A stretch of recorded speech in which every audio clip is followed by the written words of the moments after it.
আপনারা জানেন যে আমাদের জেলায় 417টি ভোট কেন্দ্র রয়েছে এবং পীরগঞ্জ উপজেলায় 76টি ভোট কেন্দ্র আছে। ইতিমধ্যেই আমাদের পক্ষ থেকে ভোট কেন্দ্রগুলো নির্বাচন উপযোগী, নির্বাচন গ্রহণ উপযোগী, ভোট গ্রহণ উপযোগী করার জন্য যা প্রস্তুতি প্রয়োজন মোটামুটি সকল প্রস্তুতি সম্পন্ন হয়েছে। পুলিশ সুপার মহোদয় বলেছেন যে আমাদের প্রত্যেকটা ভোট কেন্দ্রে সিসি ক্যামেরা লাগানো হবে, অর্থাৎ এই যে ভোট গ্রহণ প্রক্রিয়া পুরো প্রক্রিয়াটি সিসি ক্যামেরার আওতায় থাকবে এবং এইটার যে রেকর্ড আগের দিন, ভোটের দিন এবং নির্বাচনের পরের দিন, এই 3 দিনের রেকর্ড আমাদের কাছে কিন্তু সংরক্ষিত থাকবে এবং ম্যাক্সিমাম কেন্দ্র অনলাইনে বিভিন্ন জায়গায় আমাদের সাথে কানেক্টেড থাকবে। আমরা চাইলেই কোথাও কোনো কেন্দ্রে যদি কোনো ধরনের বিশৃঙ্খলা, আমি বলবো না, আমরা আশা করছি না বিশৃঙ্খলা হবে, যে কোনো ধরনের পরিস্থিতি আমরা যদি অবলোকন করতে চাই দেন ইন্টারনেটে কানেক্ট হয়ে সেই কেন্দ্রের ভিতরে কি হচ্ছে সেই বিষয়টা আমরা দেখতে পারবো। আপনাদের যে আশঙ্কার জায়গায় দু একটা প্রশ্ন আমাদের পুলিশ সুপার মহোদয়কে বলেছেন, উনি চমৎকারভাবে উত্তর দিয়েছেন।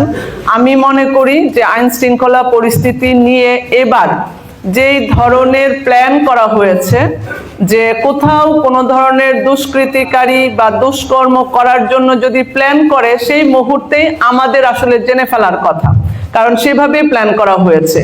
তারপরেও যদি এইটা হয় যে আপনার কেন্দ্রের কাছাকাছি কেউ আসতে চাচ্ছে বা কেন্দ্রের ভিতরে দুই পক্ষের মধ্যে অনেক ধরনের গ্যাঞ্জাম হতে পারে, সেই জায়গাটিতে আপনার কেন্দ্রের ভিতরেই তো পর্যাপ্ত ব্যবস্থা থাকবে।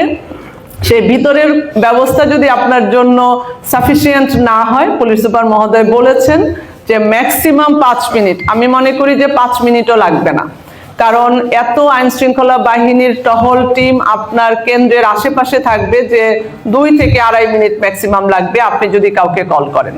ঠিক আছে, সেই জায়গাটিতে আপনাদের আশঙ্কার জায়গায় আমি বলবো যে আপনারা নিশ্চিত থাকেন যে এই ধরনের ঝামেলা মেটানোর জন্য আমাদের পর্যাপ্ত প্রস্তুতি রয়েছে।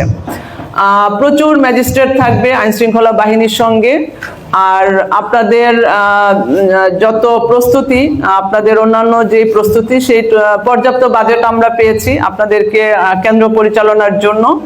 পুলিশ সুপার মহোদয় আপনার নির্বাচনের আগের দিন আপনাদের যেহেতু জিনিসপত্র নিয়ে চলে আসে